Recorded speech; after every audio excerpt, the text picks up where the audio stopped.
नमस्कार, अभी हम मौजूद हैं नालंदा यूनिवर्सिटी जो पुराना था, प्राचीन नालंदा यूनिवर्सिटी के अंदर। और अभी एक-एक करके हम आपको घूमते हुए नालंदा यूनिवर्सिटी का जो इतिहास रहा है, उसके बारे में जानकारी देने जा रहे हैं। और सबसे पहले हम बता दें कि 6ठी शताब्दी ईस्वी पूर्व में भगवान महावीर एवं बुद्ध के काल से ही नालंदा की ऐतिहासिकता के प्रमाण इत्यादि प्राप्त प्रमुख होते हैं। हैं। इनके अतिरिक्त प्रसिद्ध चीनी यात्रियों वेन सांग एवं इत्सिंग के नाम विशेष उल्लेखनीय हैं, जिन्होंने अपने यात्रा वृत्तांत में नालंदा के महाविहारों, मंदिरों तथा भिक्षुओं की जीवनचर्या आदि का विशद वर्णन किया है। धर्मशास्त्र, व्याकरण, तर्कशास्त्र, खगोलिकी, तत्व ज्ञान, चिकित्सा एवं दर्शन शास्त्र आदि इस शिक्षा केंद्र में अध्ययन के प्रमुख विषय थे। अभिलेखीय प्रमाणों के अनुसार समकालीन शासकों द्वारा दान किए गए अनेकों ग्रामों के राजस्व से इन महाविहारों का व्यय वहन किया जाता था।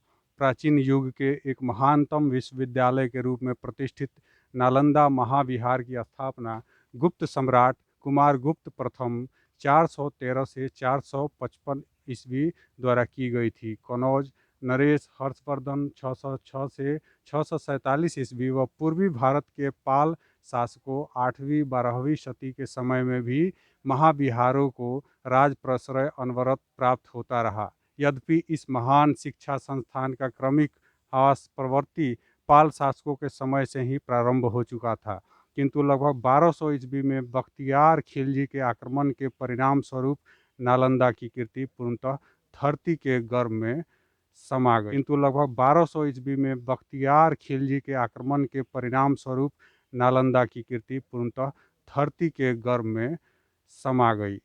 भारतीय पुरातत्व सर्वेक्षण द्वारा कराए गए उत्खनन 1915 से 37 तथा 1974 से 82 से यहाँ ईंट निर्मित 6 मंदिरों एवं 11 विहारों की सुनियोजित श्रृंखला अनावृत हुई, जिनका विस्तार 1 वर्ग किलोमीटर से भी अधिक है। लगभग 30 मीटर चौड़े उत्तर दक्षिण पथ के पश्चिम में मंदिरों की व पूर्व में विहारों की श्रृंखला है। आकार व विन्यास में सभी विहार लगभग एक जैसे हैं। सर्वाधिक महत्वपूर्ण संरचना दक्षिणी छोर पर स्थित मंदिर संख्या 3 है, जिसमें निर्माण के 7 चरण हैं। इसके निकट छोटे आकार के मनौती स्तूपों का एक विशाल समूह है। महाविहारों व मंदिरों के भग्नावशेषों के साथ साथ प्रस्तर कांस्य एवं अष्टकों में निर्मित अनेकों मूर्तियां तथा कलाकृतियां उत्खनन से प्राप्त हुई हैं। इनमें से विभिन्न कलाकृतियों व पुरावस्तुओं को भारतीय पुरातत्व सर्वेक्षण द्वारा संचालित स्थानीय संग्रहालय में दर्शकों के अवलोकनार्थ प्रदर्शित किया गया है। हम आपको ये पूरा जो नालंदा प्राचीन विश्वविद्यालय था वह घुमाते हुए दिखाने की कोशिश करेंगे। हालांकि खुदाई में इस बड़े विश्वविद्यालय का जो पूरी दुनिया का सबसे पहला विश्वविद्यालय रहा है, पूरी दुनिया में सबसे पहला विश्वविद्यालय का होने का श्रेय नालंदा विश्वविद्यालय को जाता है। लेकिन अभी जो खुदाई में जो मिले हैं नालंदा विश्वविद्यालय के जो प्राचीन अवशेष मिले हैं, वह अभी हम जो देख रहे हैं वह बहुत उसका छोटा सा भाग है, वह बहुत ही कम भाग है। ये हम देख रहे हैं कि विहार संख्या 5 है। और यहाँ की अगर हम बात करें तो यहाँ जो शिलालेख विहार की आधार योजना के अनुसार यह या तो विहार संख्या 4 का एकीकृत भाग था अथवा उसी का अनुलग्नक था, जो दक्षिण पूर्वी कोने पर उतरती एक लंबी सीढ़ी द्वारा संबद्ध है। इसका निर्माण 4 चरण में हुआ है। इसके उत्तरी व दक्षिण भुजा में 3-3 कक्ष हैं, जबकि पूर्वी भुजा में 8-8 कक्षों की 2 पंक्तियां समकालीन है।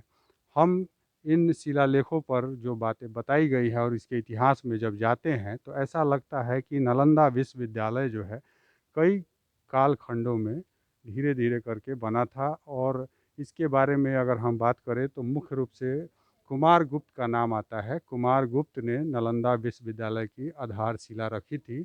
इसका नींव जो है कुमारगुप्त ने रखा था। लेकिन आगे हम चलकर देखते हैं, 5वीं शताब्दी की बात है जब इसकी नींव रखी गई थी। लेकिन 5वीं शताब्दी के बाद 7वीं और 8वीं शताब्दी के बाद से यह विश्वविद्यालय पूरी दुनिया में प्रसिद्ध होने लगा और पूरी दुनिया से छात्र यहाँ पढ़ने के लिए आते। इतिहास बताता है कि यह लगभग पूरी दुनिया में प्रसिद्ध हो गया था और पूरी दुनिया से छात्र यहाँ पढ़ने के लिए आने लगे थे। विशेषकर बौद्ध धर्म के छात्र यहाँ पढ़ने आते थे। लेकिन इनके अलावा भी आगे चलकर यह विश्वविद्यालय इस तरह से प्रसिद्ध होता गया कि धीरे धीरे पूरी दुनिया से छात्र यहाँ पढ़ने के लिए कई देशों से आने लगे। लेकिन मुख्यतः चीन, तिब्बत और ऐसे कई देश हैं, जापान समेत ऐसे कई देश हैं जहाँ के छात्र यहाँ ज़्यादा संख्या में होते थे। लेकिन इसके बारे में अगर हम बात करें तो लगभग 300 कमरे थे इस विश्वविद्यालय के अंदर, और यह विश्वविद्यालय 9 मंजिला हुआ करता था। इस विश्वविद्यालय के बारे में विशेषकर यह बताया जाता है कि 2000 लगभग शिक्षक थे 10,000 छात्रों के ऊपर, यानी 10,000 छात्र को पढ़ाने के लिए यहाँ लगभग 2,000 शिक्षक थे। आप समझ सकते हैं इस विश्वविद्यालय की जो व्यवस्था रही होगी वह किस तरह से रही होगी, और यहाँ जो छात्र पढ़ने आते होंगे शिक्षा पद्धति कितनी मजबूत होगी। हम आगे घूमते हुए आपको और भी बहुत कुछ इस विश्वविद्यालय के बारे में बताने जा रहे हैं। आप देख सकते हैं जो खुदाई के बाद जिस तरह से यहाँ का जो भवन मिला है, इस भवन के ईंटों को देखने की हम कोशिश करें और पूरे नालंदा विश्वविद्यालय के इतिहास को समझने की कोशिश करें तो अपने आप में यह बहुत कुछ समेटे हुए है। और भारत में जो बताया जाता है, खास करके गुप्त काल में, जिस भारत का जो स्वर्णिम युग माना जाता है, और वह स्वर्णिम युग आया तो कहीं ना कहीं इस विश्वविद्यालय का भी उसमें एक अहम योगदान रहा है, क्योंकि यहाँ से ऐसे ऐसे छात्र तैयार किए गए जिनके शिक्षा ग्रहण करने का फ़ायदा पूरे देश को भी हुआ। आगे चलकर हम आपको दिखा रहे हैं और भी, चूँकि अभी यह विश्वविद्यालय जो है एक बहुत ही, जब विश्वविद्यालय ये हुआ करता था लगभग बताया जाता है लगभग 7 किलोमीटर से ज़्यादा का इसका एरिया था। और आज के समय में जितना जो जगह है जो खुदाई के बाद जो मिला है वह उसका एक बहुत छोटा सा एक भाग समझे आप।